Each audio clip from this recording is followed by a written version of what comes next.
देखिए आज हम बड़ी इम्पोर्टेंट चीज़ के बारे में आपको कहना चाहते हैं।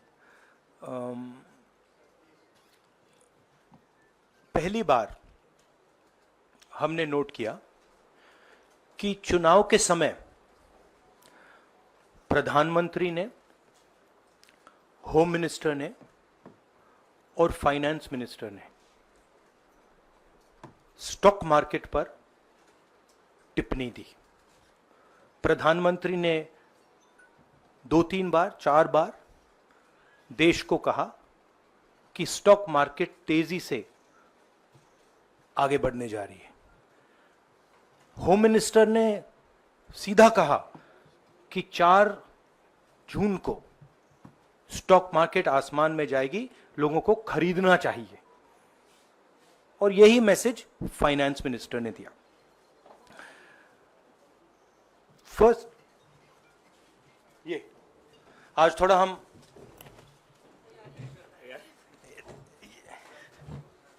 तो ये क्रोनोलॉजी है।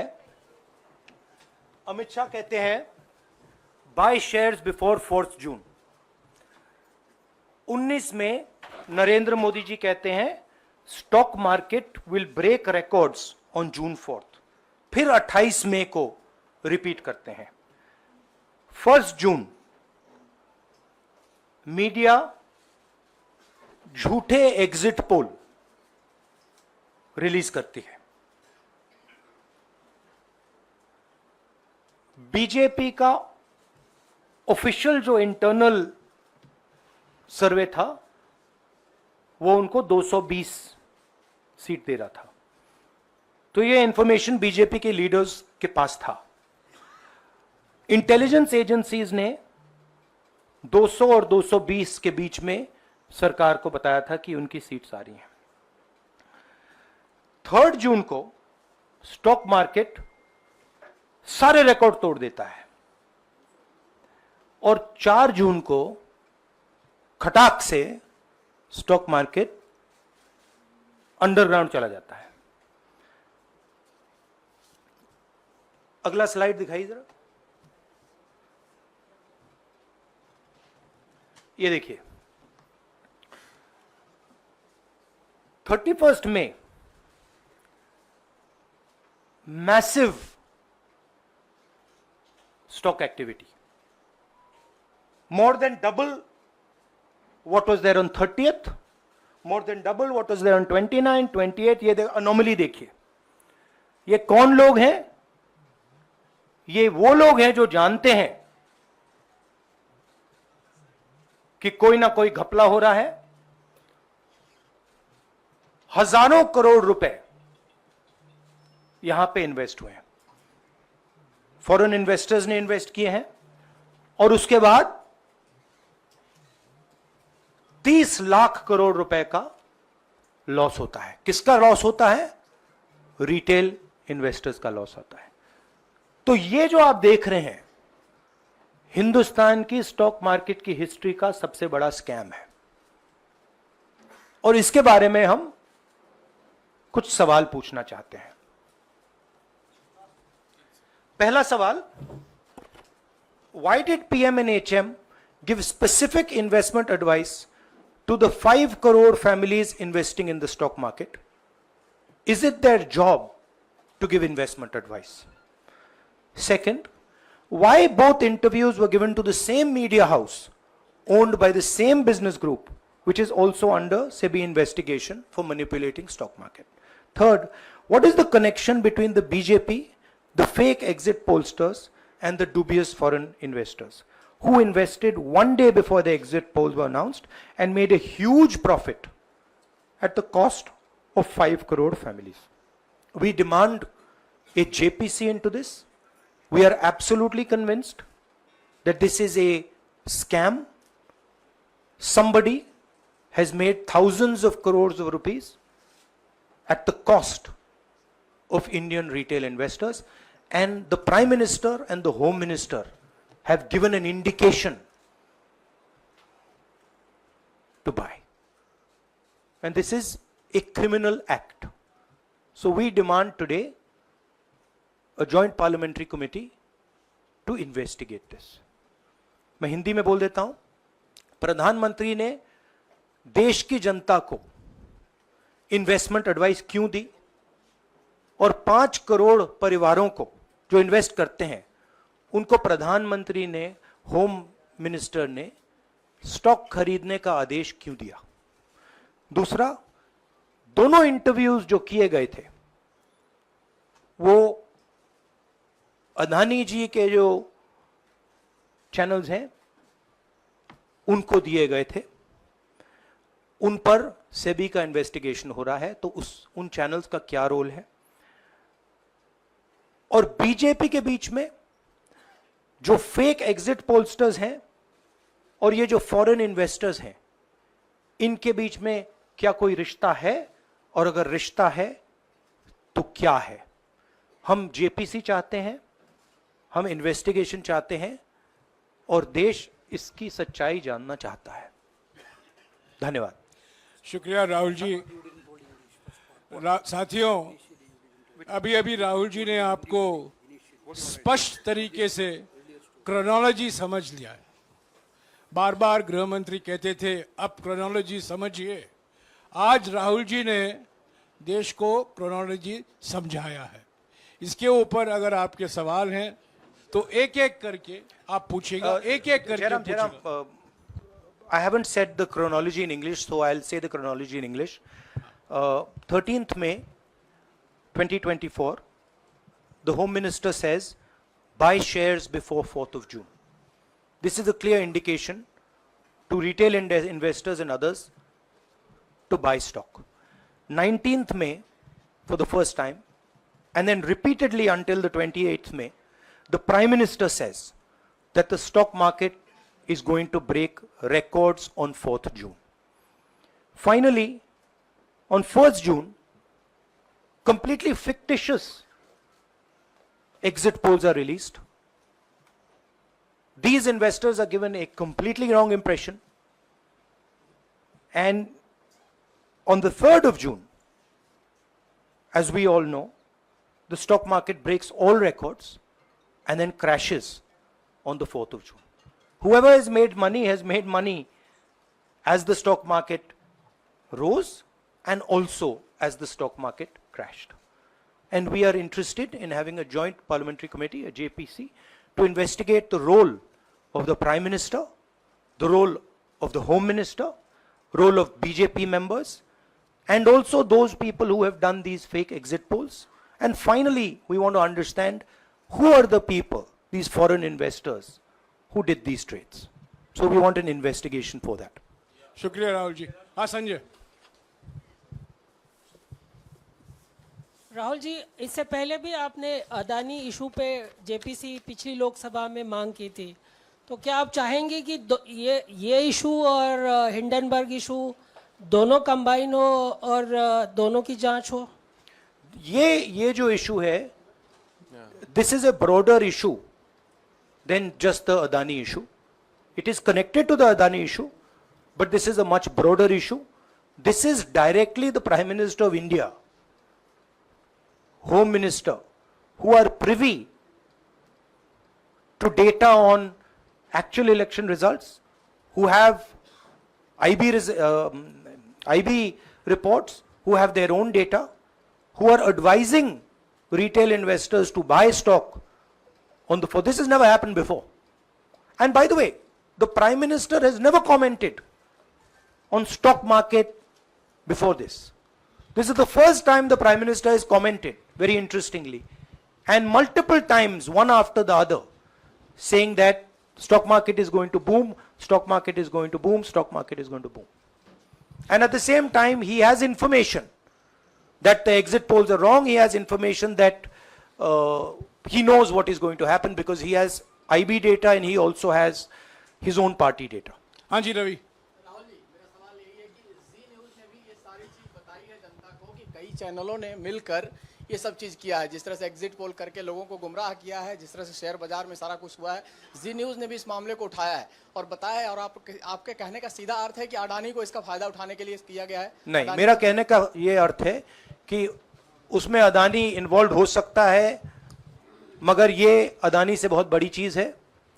इसमें बीजेपी के सबसे बड़े नेताओं ने कहा है, रिटेल इन्वेस्टर्स को मैसेज दिया है कि आपको स्टॉक खरीदना चाहिए। उनके पास इंफॉर्मेशन थी कि एग्जिट पोल्स गलत हैं, उनके पास इंफॉर्मेशन थी कि बीजेपी को फुल मेजॉरिटी नहीं मिलने वाली है, और वो जानते थे 3 जून को और 4 जून को क्या होने वाला है। कितने का 30 लाख, कितना 30 लाख करोड़ का नुकसान हुआ है, कितने का 30 लाख करोड़ रुपए का नुकसान हुआ है, और हजारों लाखों करोड़ रुपए का चुने हुए लोगों को फायदा हुआ है। और हम इंक्वायरी चाहते हैं प्रधानमंत्री पर, होम मिनिस्टर पर, जिन्होंने एग्जिट पोल किया उन पर, और ये जो फॉरेन इन्वेस्टर्स हैं उन पर। हाँ शमिन,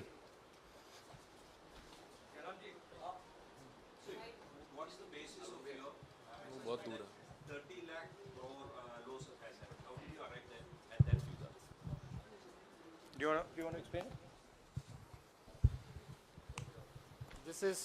This is based on the value, market value of all the companies the day before the results came, and the market value of the stock market of all the companies at the end of the day on results.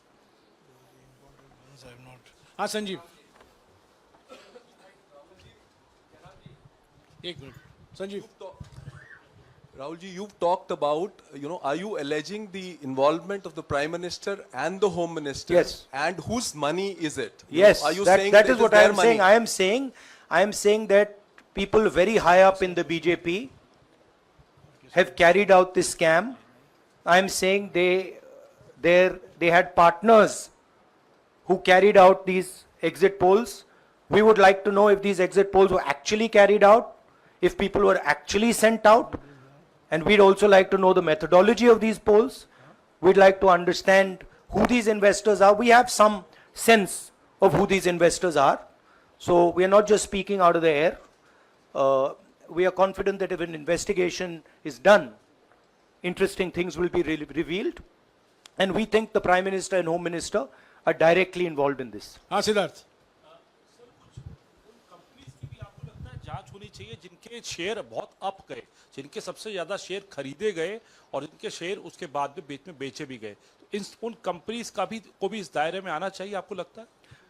हमारा कहना है कि यहाँ पे बड़ा clear है कि scam हुआ है। प्रधानमंत्री ने डायरेक्टली कहा है, होम मिनिस्टर ने डायरेक्टली कहा है, इंडिकेट किया है जनता को कि स्टॉक मार्केट ऊपर जाएगी। होम मिनिस्टर ने तो साफ कह दिया कि खरीदना चाहिए, और जब प्राइम मिनिस्टर और होम मिनिस्टर और फाइनेंस मिनिस्टर ऐसी बात करते हैं तो उसका रिएक्शन आता है, लोग उसको बिलीव करते हैं। तो बिल्कुल क्लियर है कि इन 3 लोगों ने कहा है। यह भी क्लियर है कि इनको मालूम था कि रिजल्ट 400 का नहीं है, 300 का भी नहीं है। तो ये हम पता लगाना चाहते हैं, उसमें आप जो कह रहे हो वो भी शामिल है।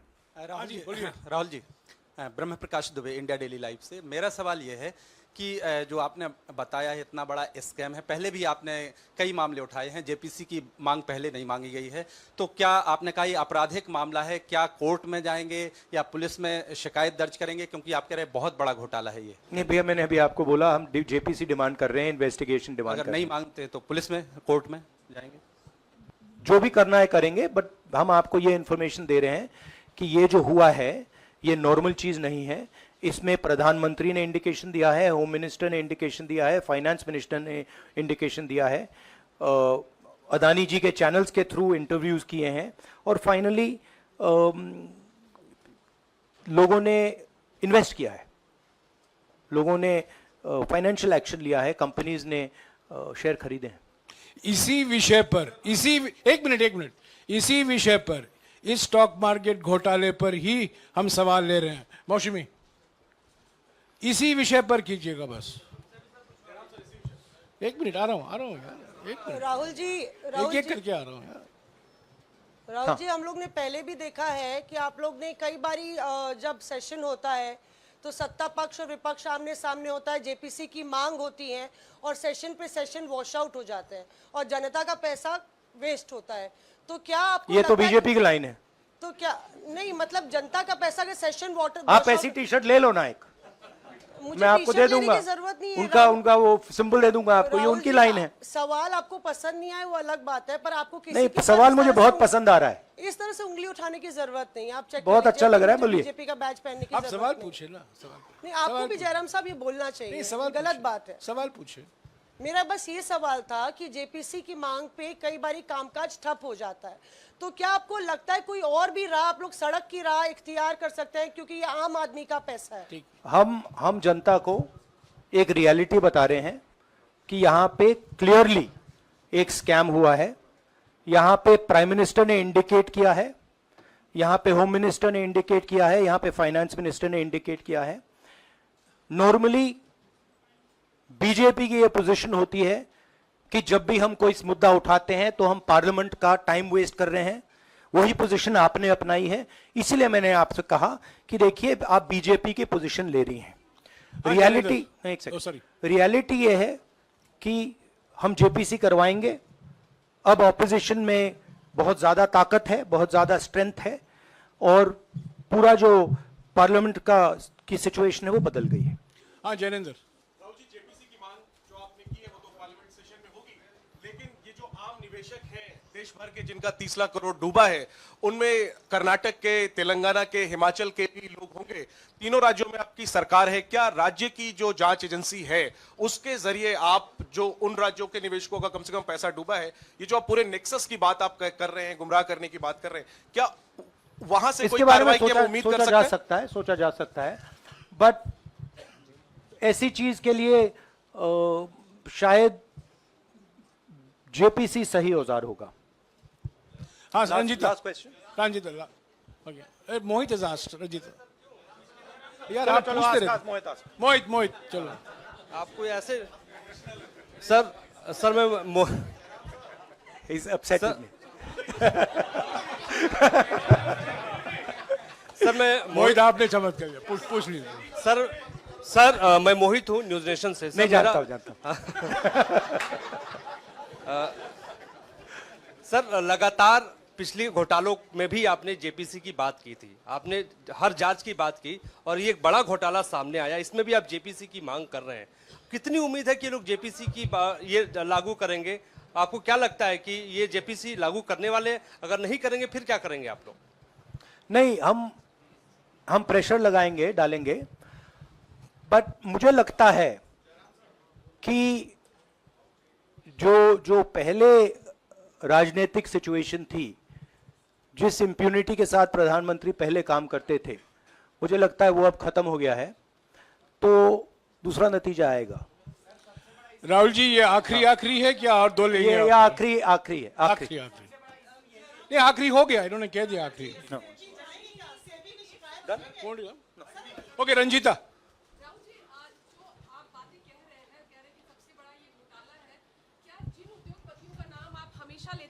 चुनावी जो रैलियां रही हैं उसमें भी और उसके बाद भी, क्या आप कहना चाहते हैं कि सरकार ने मदद की है उन उद्योगपतियों को और अमीर बनाने में?